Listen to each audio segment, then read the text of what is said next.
Hoje nós conversaremos sobre uma das minhas melhores leituras de 2025. Eu não tenho a menor dúvida de que quando este ano acabar e eu fizer a minha lista das melhores leituras, Atos Humanos estará nela. Que livro sensacional! A Han Kang foi a laureada com o Nobel de Literatura em 2024. Até o momento, este é o único livro dela que eu li, mas a partir desta amostra única, acho muito merecida a honraria e acho muito merecida toda a atenção que ela vem recebendo da mídia nos últimos tempos. Atos Humanos é um livro muito triste, ele é devastador mesmo, baseado num acontecimento real, que é o massacre de Gwangju ou Levante de Gwangju, que foi a repressão por parte da ditadura sul-coreana da época contra um protesto que estava acontecendo na cidade de Gwangju por melhores condições de trabalho e também contra o endurecimento das leis por parte do ditador que tinha acabado de tomar o poder de um presidente recentemente eleito. Gwangju também é a cidade natal da Han Kang e, por coincidência, é a cidade natal da tradutora desta obra aqui para o Brasil, que é Ji Yoon Kim. Já vou falar aqui os dados sobre a edição, uma edição da editora Todavia, porque daqui a pouco é capaz de eu me esquecer. E justamente por essa ligação com a cidade, a princípio essa tradutora até estava resistente a fazer essa tradução, mas depois ela reconsiderou e aceitou o trabalho. Tem uma entrevista com ela aqui, dentre os muitos links que estarão na descrição. É uma entrevista que eu achei bem interessante. Dentre os links aqui, né, serão muitos, como eu disse, existem alguns sobre história, sobre a Coreia do Sul hoje, sobre a divisão das Coreias, enfim. E de onde é que saiu tudo isso? Bom, se você viu meu vlog de leitura das férias, se não viu, veja, vou deixar aqui.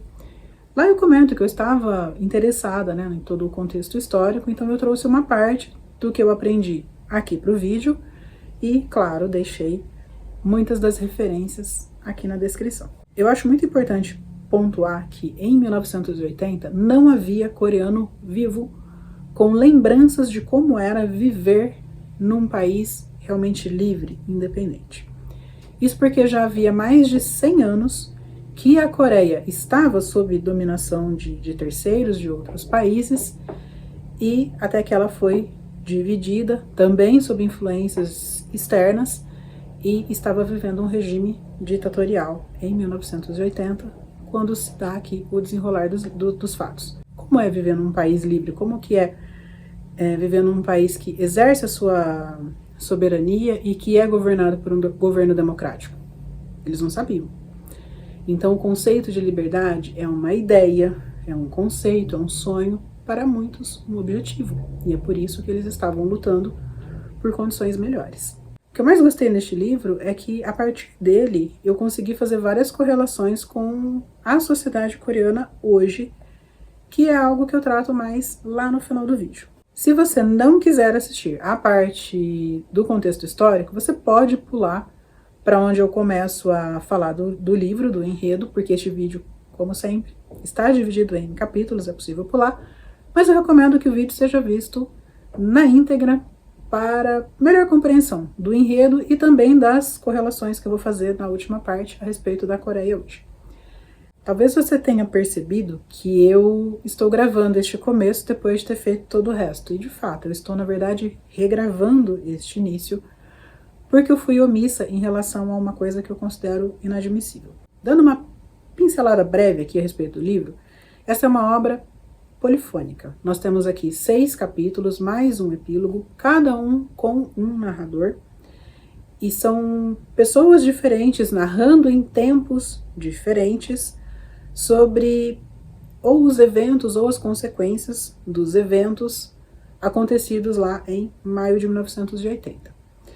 Eu dificilmente faço alerta de gatilho aqui no canal, mas existe um tema sobre o qual eu sempre alerto, que é sobre pessoas atentando contra a própria vida.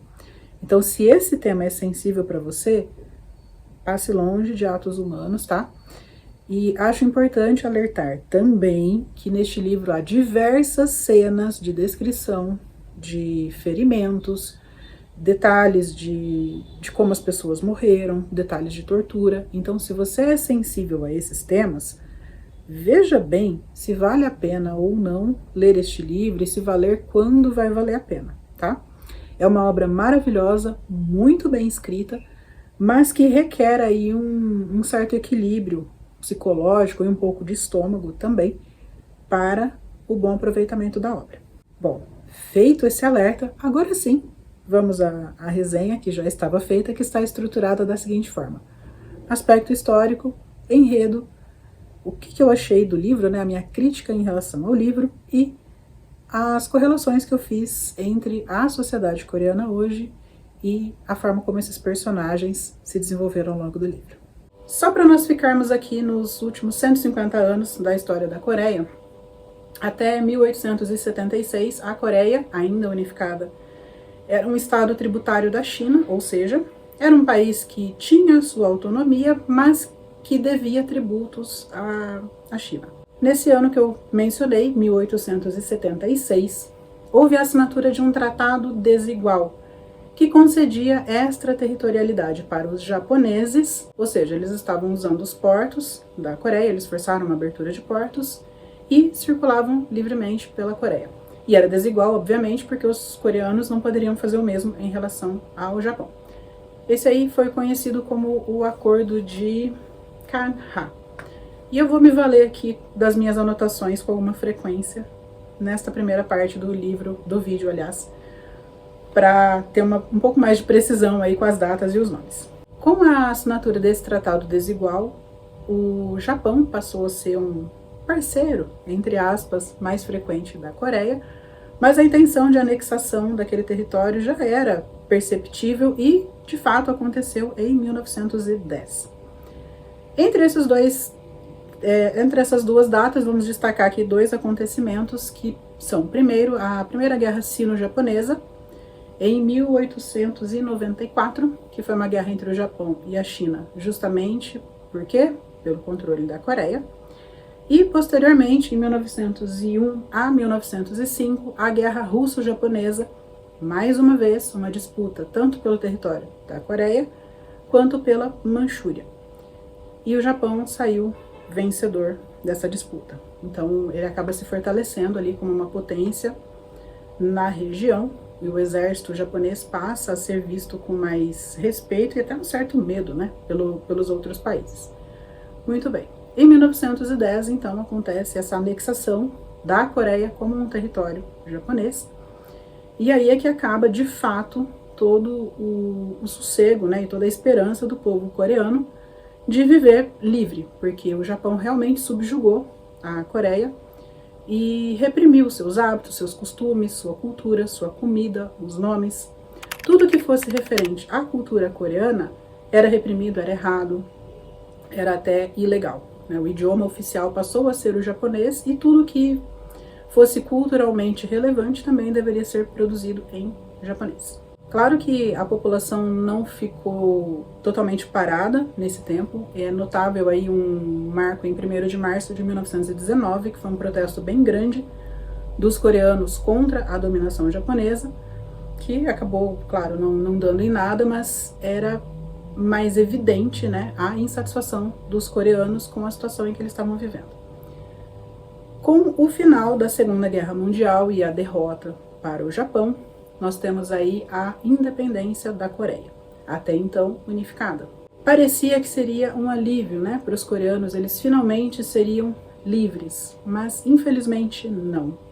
Nessa situação, nós tivemos o tal do ganhou, mas não levou. A Coreia se livrou, de fato, da dominação japonesa, mas Estados Unidos e União Soviética decidiram dividir a Coreia em duas. Então, a parte sul recebeu o apoio dos Estados Unidos, a parte norte recebeu o apoio da União Soviética. Em 1948, houve eleições presidenciais nas duas Coreias e os dois candidatos vencedores eram a favor da reunificação. No entanto, cada um deles era a favor de impor o próprio regime para o restante da Coreia. Com a falta de acordo e com as tensões cada vez mais crescentes, em um dado momento a Coreia do Norte invade a Coreia do Sul nós temos aí a Guerra da Coreia, que termina com milhões de mortes, foi uma guerra muito sangrenta. E eu vi um vídeo da Coreaníssima, eu vou deixar várias referências aqui na legenda desse vídeo. Um deles é esse vídeo da Coreaníssima, falando que essa guerra foi mais triste porque era irmão brigando contra irmão. De fato, né? Era o mesmo povo, o povo coreano, guerreando depois de terem sido separados por terceiros. Essa guerra começou em 1950 e ela foi interrompida em 1953 por meio de um armistício, ou seja, houve uma declaração de cessar-fogo, mas essa guerra nunca foi, de fato, encerrada. Teoricamente, até hoje, as duas Coreias estão em guerra. Bom, depois disso, desse cessar-fogo, a sucessão presidencial na Coreia do Sul foi uma sucessão, desculpa pelo trocadilho, mas enfim, uma sucessão de eleições e de golpes. Foram vários presidentes que passaram por lá. Um dos presidentes que ficou mais tempo no poder foi também aquele que elaborou o plano que, de fato, salvou a economia da Coreia do Sul, mas que também retirou muitos direitos dos cidadãos, ou retirou ou não concedeu, né? Por exemplo, eles não tinham regulamentação trabalhista, não tinham direito a salário mínimo, existiam várias condições de vida que eram ruins para a população, então o país estava começando a crescer, mas a população ainda não. Esse presidente foi o Park Chung-hee, ficou no poder até 1979, quando ele foi assassinado, e aí nós estamos chegando aos acontecimentos do livro. Esse presidente foi assassinado, houve uma eleição, o povo coreano finalmente sonhou com um pouco mais de liberdade, um pouco mais de qualidade de vida, porque o eleito conseguiu seus votos com a promessa de uma nova constituição. Poucos dias após a eleição, houve um golpe militar liderado pelo John Do-hwan, que estabeleceu lei marcial e começou, mais uma vez, a piorar a vida dos sul-coreanos. Ele não destituiu o presidente de imediato, ele apenas tomou o controle da situação, até que, em 17 de maio de 1980, ele declara uma lei marcial que endurece ainda mais a política do Estado contra os cidadãos, fecha universidades, proíbe reuniões políticas, tudo aquilo que é bem típico, né, desses estados de exceção, e a população, no dia seguinte, em 18 de maio, a população de Gwangju faz um levante contra esta lei marcial. Existe, de fato, uma tomada de armas das polícias, das autoridades que estavam ali, mas, a princípio, é uma revolta muito pequena. E como é que o governo reage? De uma forma absolutamente desproporcional. As ligações interurbanas são cortadas, né, entre Gwangju e as outras cidades, as estradas são fechadas e o exército é encaminhado para aquela cidade. O exército foi enviado para lá com munição suficiente para matar toda a população. A população, se não me engano, era de 400 mil habitantes e o exército foi com 800 mil balas. A ideia era, de fato, um massacre. Não aconteceu esse massacre todo, mas talvez isso não tenha acontecido porque eles foram descobertos.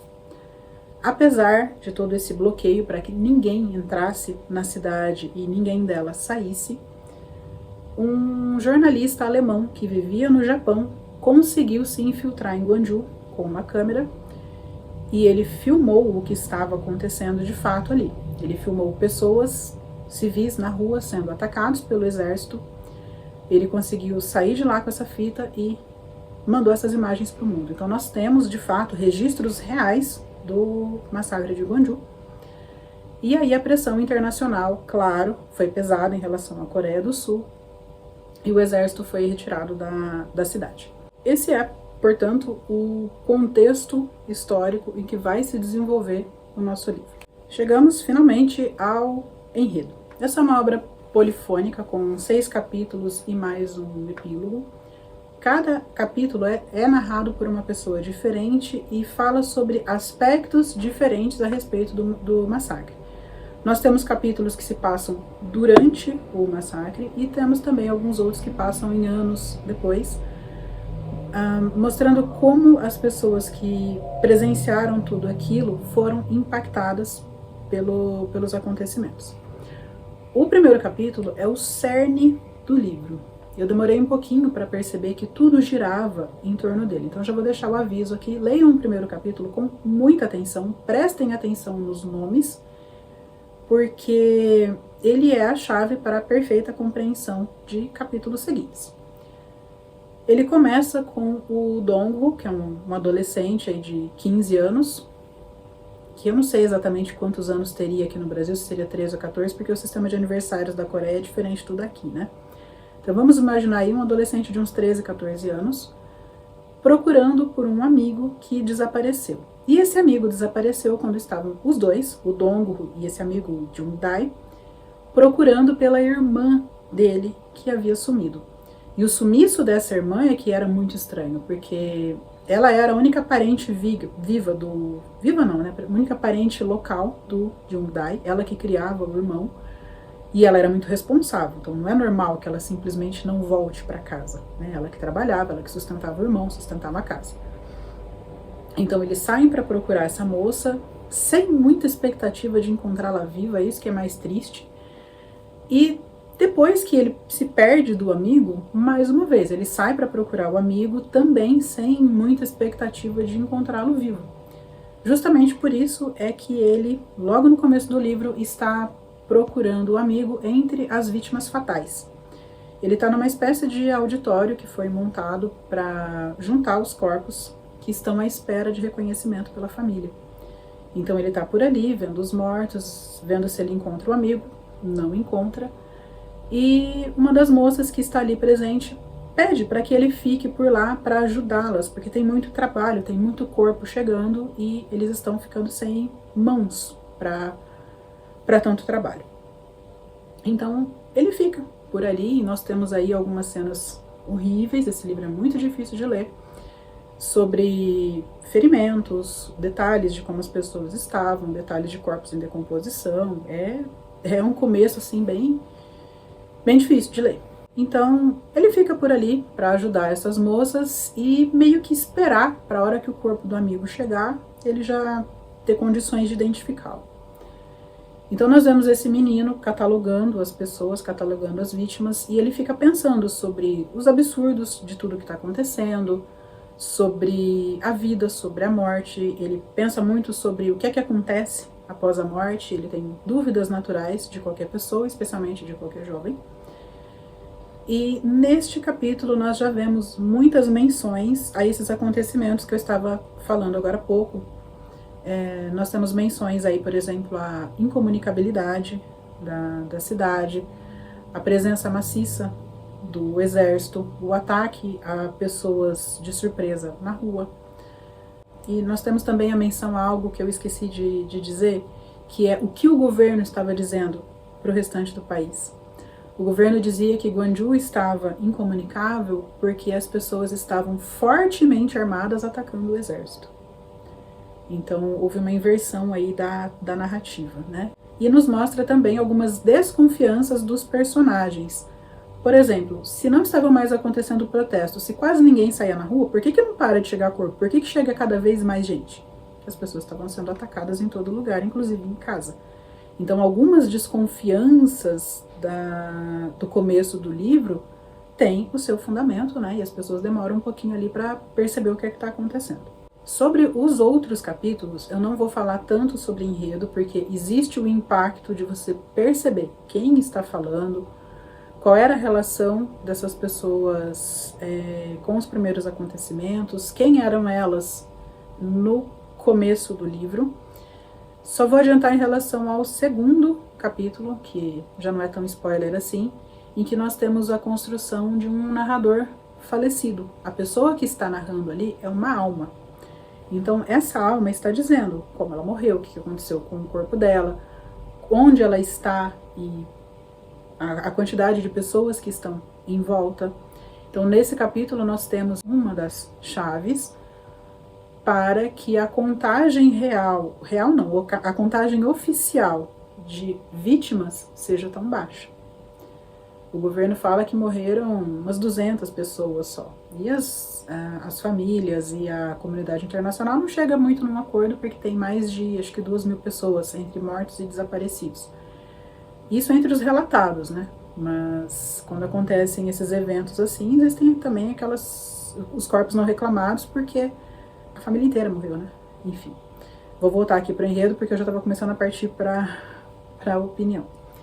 Então nós temos uma sequência aí de capítulos que se passam em situações distintas, com pessoas diferentes, em épocas distintas, mas todas guardando relação com o massacre. E o que é que nós vemos aí? A superação ou não dos acontecimentos, como essas pessoas estão vivendo com esse trauma, como é você sobreviver a uma coisa dessas, como é você sobreviver a uma tentativa de eliminação da sua cidade inteira, porque no fim das contas era isso, né? Pela quantidade de armamento que foi mandado. Enfim, nós temos muito a questão da culpa, da memória e da formação da identidade de um povo. Agora vamos aqui às críticas, né? O que é que eu achei do livro e, em seguida, o que eu acho da sociedade sul-coreana. Bom, sobre o livro. Normalmente, eu não leio livros com violência tão gráfica, tão descrita, porque eu acho que acaba sendo uma certa banalização da violência. Acho que muitas vezes é desnecessário, acho que muitas vezes a leitura aquele acontecimento está ali mais para chocar do que para de fato causar um impacto, uma relevância para o enredo. No caso de atos humanos, isso não se aplica. Toda a violência descrita aqui tem um porquê, tem um propósito, e de certa forma, é até difícil explicar isso, mas a forma como esse livro é escrito, uma forma tão brutal, tão violenta, é também uma forma de se homenagear aquelas pessoas. Tem um certo momento aqui em que as pessoas que participaram desse movimento não são colocadas como vítimas no sentido de serem coitadinhas, mas sim de serem heroínas. Elas tiveram uma postura que era muito arriscada, arriscaram e, de fato, foram atingidas da forma como foram. Então, nesse sentido, sabe, que as pessoas não são tratadas como coitadas, e sim como pessoas brilhantes, pessoas dignas de homenagem. E esse livro é isso, ele é uma homenagem para as pessoas que lutaram por uma Coreia melhor, apesar de não terem a Coreia boa desde o próprio nascimento. Como eu disse no começo do vídeo, ninguém ali sabia como que era viver em liberdade. No entanto, eles estavam cansados de ter esse tipo de vida, estavam dispostos a lutar por um presente melhor e, mais importante, por um futuro melhor, ainda que para eles o conceito de liberdade fosse tão abstrato. Toda essa brutalidade descrita aqui, além de não banalizar a violência, ainda homenageia os mortos e os moradores, até mesmo os que sobreviveram, porque eles estavam sendo ultrajados para o resto do país. Eles estavam sendo colocados como terroristas. Nossa, os comunistas estão vindo tomar o poder. O discurso do governo era esse. A gente vai mandar a gente lá para Gwangju para reprimir os comunistas porque eles querem tomar o poder, estão armados até os dentes. Bom, devido a essa narrativa aí tão violenta, tão descritiva de todos os procedimentos dos militares, de como estavam os corpos, de como estavam os mortos, eu senti muito nojo nesse livro. Gente, em alguns momentos eu sentia ânsia, eu sentia cheiro de gente morta, parecia que eu estava sentindo o cheiro de podre vindo do livro. E é óbvio que essas sensações não são agradáveis, mas se eu estava sentindo tudo isso, era por quê? Por mérito da dona Han Kang. Ela tem uma escrita muito poderosa, muito imersiva, e eu sentia um misto de repulsa e de fascínio por alguns trechos aqui, porque eu sentia repulsa pelo que estava acontecendo, mas eu tinha um fascínio pela forma como aquilo tudo estava escrito e eu precisava saber como aquilo ia acabar. Então, é uma narrativa muito potente, é uma forma de escrever que realmente capta o leitor para dentro da história, por pior que seja o acontecimento narrado ali. Como eu disse, esse livro apresenta o ponto de vista de diversos narradores em momentos diferentes, E um dos temas mais trabalhados na obra é a culpa do sobrevivente. O que é que fica para quem sobreviveu, para quem testemunhou tudo aquele horror? Que tipo de vida essa pessoa leva? Será que ela está vivendo ou só sobrevivendo? A maior parte deles aqui está só sobrevivendo. Depois de testemunhar um massacre, de passar por tudo que essas pessoas passam, o que é que sobra? O que é que sobra de humano ali?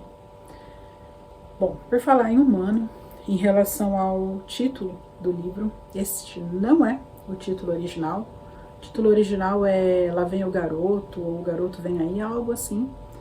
No entanto, eu acho que a escolha Atos Humanos calhou muito bem para esse tipo de livro, porque nos mostra dois lados opostos do que seria a humanidade.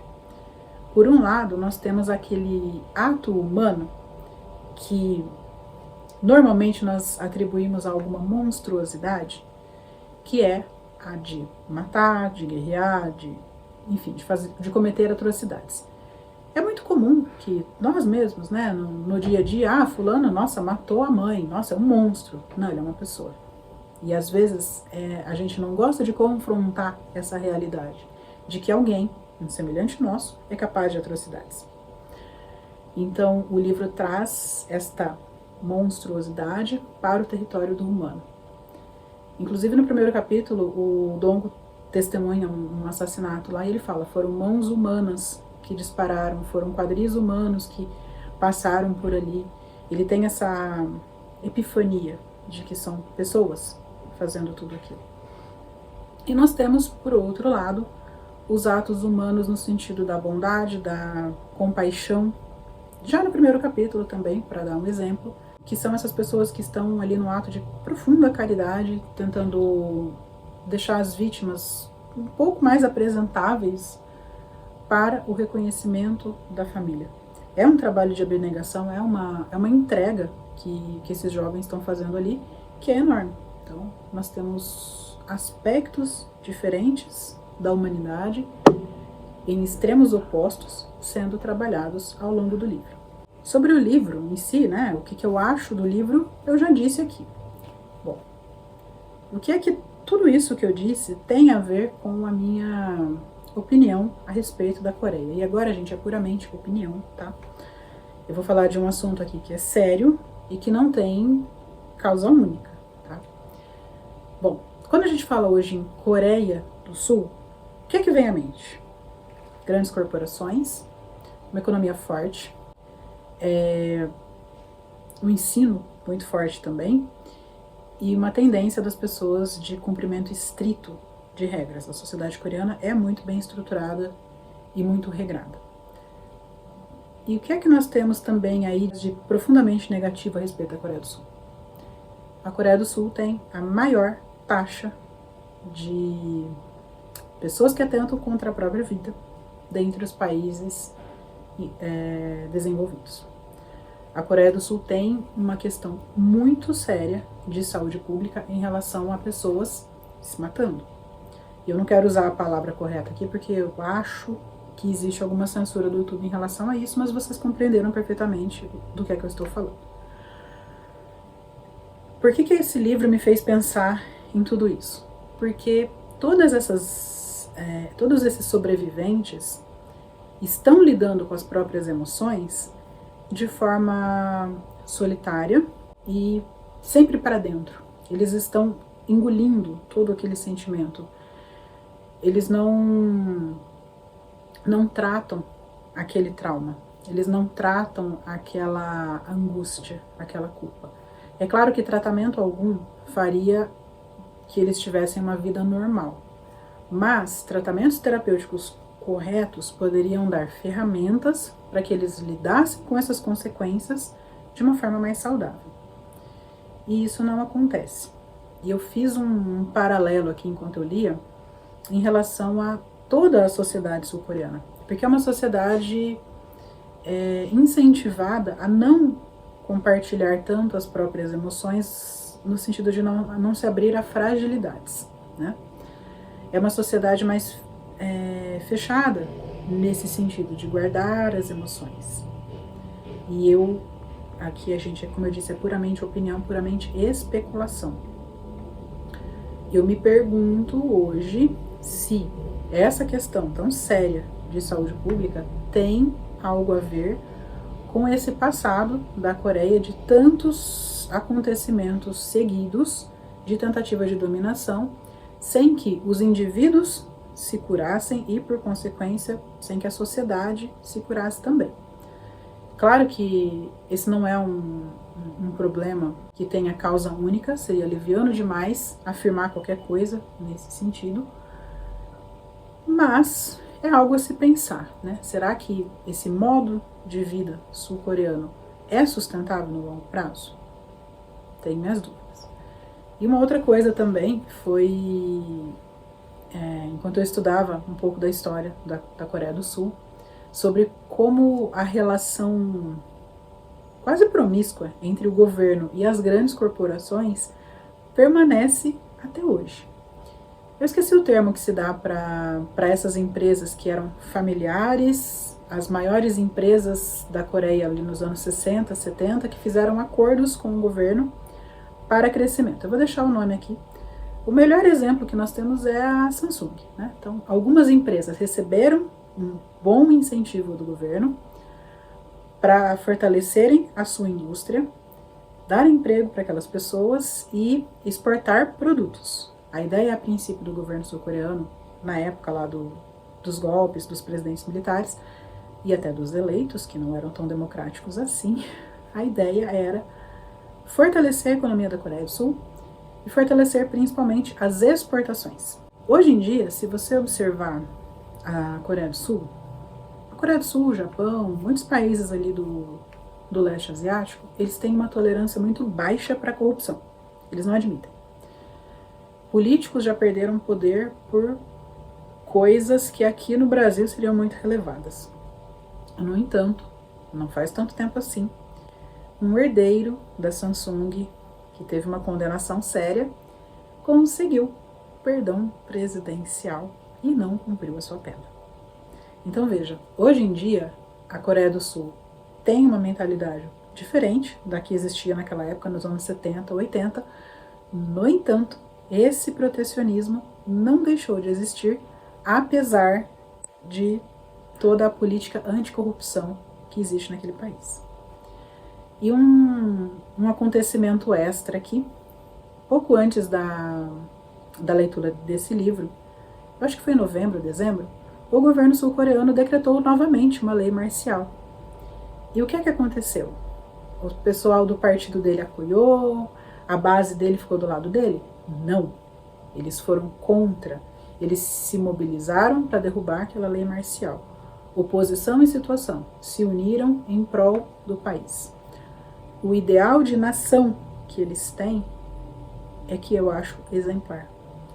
No momento em que uma lei coloca em risco a população, oposição e situação se unem contra a lei.